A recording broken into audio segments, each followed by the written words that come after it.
Le réflexe myotatique, comme on en a parlé hier, donc, est un système automatisé et qui ne fait pas appel donc à la volonté de l'individu.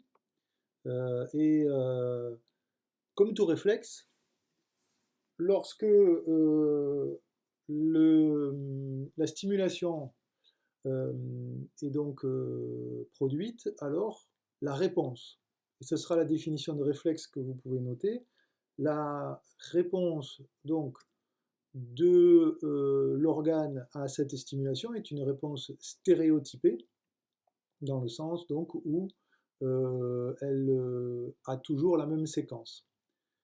Donc on ne peut pas agir sur un réflexe justement parce que la réponse à la stimulation est stéréotypée. Et comme elle fait intervenir le muscle, c'est la raison pour laquelle, myos étant le muscle, alors ce réflexe est un réflexe musculaire. C'est un réflexe musculaire que vous avez déjà connu en allant donc, chez votre médecin traitant, qui vous a fait ce petit test donc, d'aptitude à la pratique d'un sport. Et vous voyez cette très belle donc, animation et donc photographie tirée de cette animation, où on voit ici le fémur dont la tête repose donc sur le tibia donc, et le péroné qui constitue la jambe, ceci donc étant appelé la cuisse.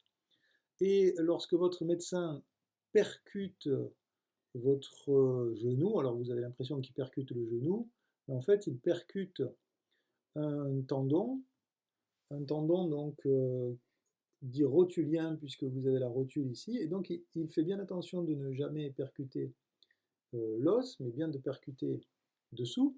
Et si on regarde bien, ce tendon rotulien est bien attaché au couple tibia-péroné, puis il est attaché à ce bout d'os qui se trouve ici et qui permet en fait de faire la jonction entre la partie horizontale ici de la cuisse et la partie verticale de la jambe. Et ensuite vous avez un autre tendon qui attache le muscle. Voilà. Alors, que se passe-t-il lorsqu'il frappe le tendon rotulien? Eh bien, vous ne vous en rendez pas compte à ce moment-là, mais votre muscle s'étire. Alors, c'est très très subtil, hein, c'est un tout petit étirement qui est lié ici, vous voyez, ici, quand on frappe, ce tendon est légèrement plus tendu que lorsqu'il n'est pas frappé, et du coup, ce muscle est légèrement étiré que lorsque le tendon n'est pas frappé. Que se passe-t-il au sein de ce muscle à ce moment-là? Eh bien, le muscle étant légèrement étiré, le fémur est légèrement étiré, au sein de ce muscle, il y a des fibres musculaires qui sont légèrement transformées, qui ne sont plus des fibres musculaires. Vous les voyez ici, elles ont cet aspect blanchâtre. On a effectivement une gaine blanchâtre qui entoure des fibres musculaires transformées que vous devinez ici. Alors, la caractéristique du muscle, c'est d'avoir des fibres qui sont allongées dans le sens de la longueur du muscle. Et lorsque ces fibres donc, se contractent comme ceci, alors, de proche en proche, alors le muscle se contracte dans sa totalité. Mais donc, si le muscle s'étire, alors cette partie-là va s'étirer avec le muscle, bien évidemment. Et si on fait un zoom sur cette partie-là, vous voyez ici, vous devinez des fibres musculaires, mais qui n'ont pas le même aspect que celles-là, qui sont plus petites. Vous voyez, elles sont entourées le tout d'une gaine, et au sein de ces fibres musculaires, il y a une structure en, comment dirais-je, qui entoure chacune de ces fibres. Euh, et en fait, ce que vous devez comprendre de l'architecture de cette partie violette, c'est que ce sont des récepteurs nerveux qui, lorsque les fibres sont étirées, ces récepteurs nerveux sont alors stimulés. Donc vous avez, si je résume, au sein de votre muscle, en plus des fibres musculaires, dont le rôle est la contraction du muscle, vous avez des fibres qui sont des fibres nerveuses. Ces fibres nerveuses, vous avez leur nom ici, ça s'appelle des fuseaux neuromusculaires. Neuro pour nerveux, musculaire pour muscle. Et donc ces fuseaux neuro et musculaires sont stimulés lors de l'étirement du muscle.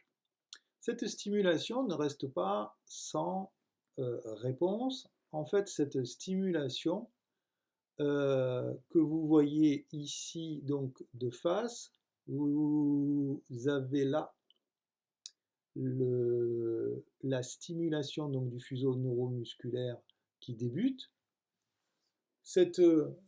Il naît donc un message nerveux dit sensitif, comme tous les messages nerveux produits en périphérie, notamment par nos organes des sens. Ces messages nerveux, par nos yeux par exemple, sont envoyés vers le système nerveux central. Système nerveux central, vous pouvez noter cette définition. Le système nerveux central, c'est l'association du cerveau et de la moelle épinière que vous voyez ici en vert, dans cette très belle représentation de la colonne vertébrale, donc, et notamment la partie basale, donc, qui se trouve de part et d'autre, enfin au milieu plutôt, des ailes du bassin. Donc vous avez cette stimulation nerveuse des fuseaux neuromusculaires qui va donc se propager en direction de la moelle osseuse sur laquelle moelle épinière, excusez, moelle épinière, sur laquelle vous avez ici donc un agrandissement, et vous avez la fibre nerveuse, vous la voyez ici en rouge, sensitive, qui achemine la stimulation que le muscle vient de subir. Cette fibre nerveuse entre par la partie dorsale, ici c'est le dos, ici c'est le ventre de la moelle épinière, entre par la partie dorsale de la moelle épinière, et ici vous avez cette structure en papillon qui est la substance grise de la moelle épinière. Autour vous avez la substance blanche de la moelle épinière. Et donc ça rentre par la partie dorsale, la corne dorsale de la substance grise.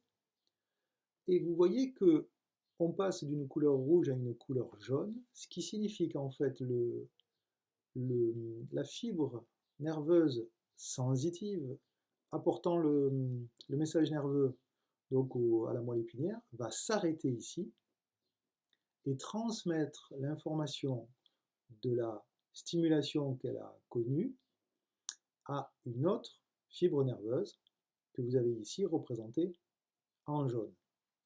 Cette fibre nerveuse va ressortir par la partie ventrale de la moelle épinière. Et où va-t-elle aller? Cette fibre nerveuse, elle va retourner dans le muscle. Vous la voyez ici. Et donc vous avez ce message nerveux donc, de couleur rouge qui est maintenant, qui a été émis par la moelle épinière en direction de quoi? Du muscle, qui vient d'être stimulé précédemment parce qu'il a été étiré. Et en réponse à cet étirement, le muscle va alors se contracter. Et c'est ce que lui intime de faire cette stimulation en provenance de la moelle épinière et en direction des fibres nerveuses.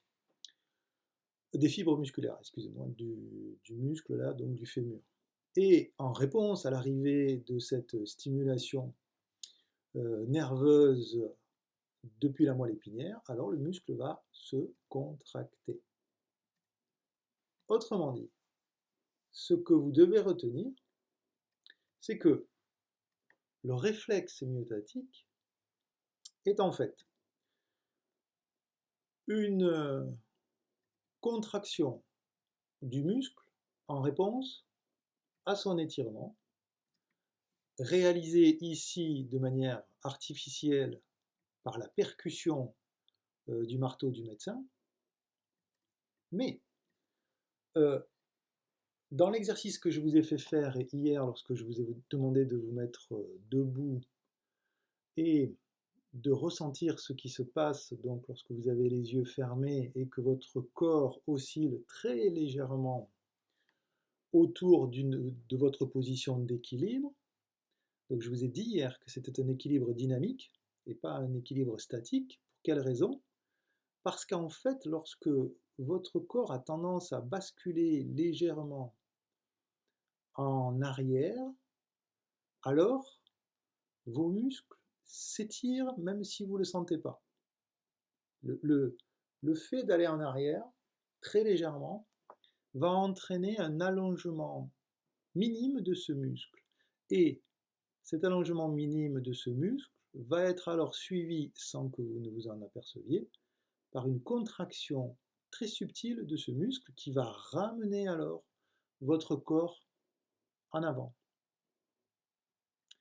Ainsi, votre corps va légèrement passer à l'avant de son centre de gravité et d'autres muscles, les muscles qui vont être notamment derrière ici, vont alors être stimulés à leur tour, vont se contracter à leur tour et vous ramener dans une position qui se rapproche plus de l'équilibre, donc de votre centre de gravité, mais vous allez du coup passer légèrement en arrière et le mécanisme va recommencer. Autrement dit, vous oscillez grâce à ce système en permanence autour de votre position d'équilibre et comme ceci n'implique pas le cerveau mais uniquement votre moelle épinière, eh bien vous pouvez continuer à discuter avec vos camarades sans avoir à vous soucier de savoir si vous allez tomber en avant ou en arrière lorsque vous êtes debout. Intéressant comme mécanisme.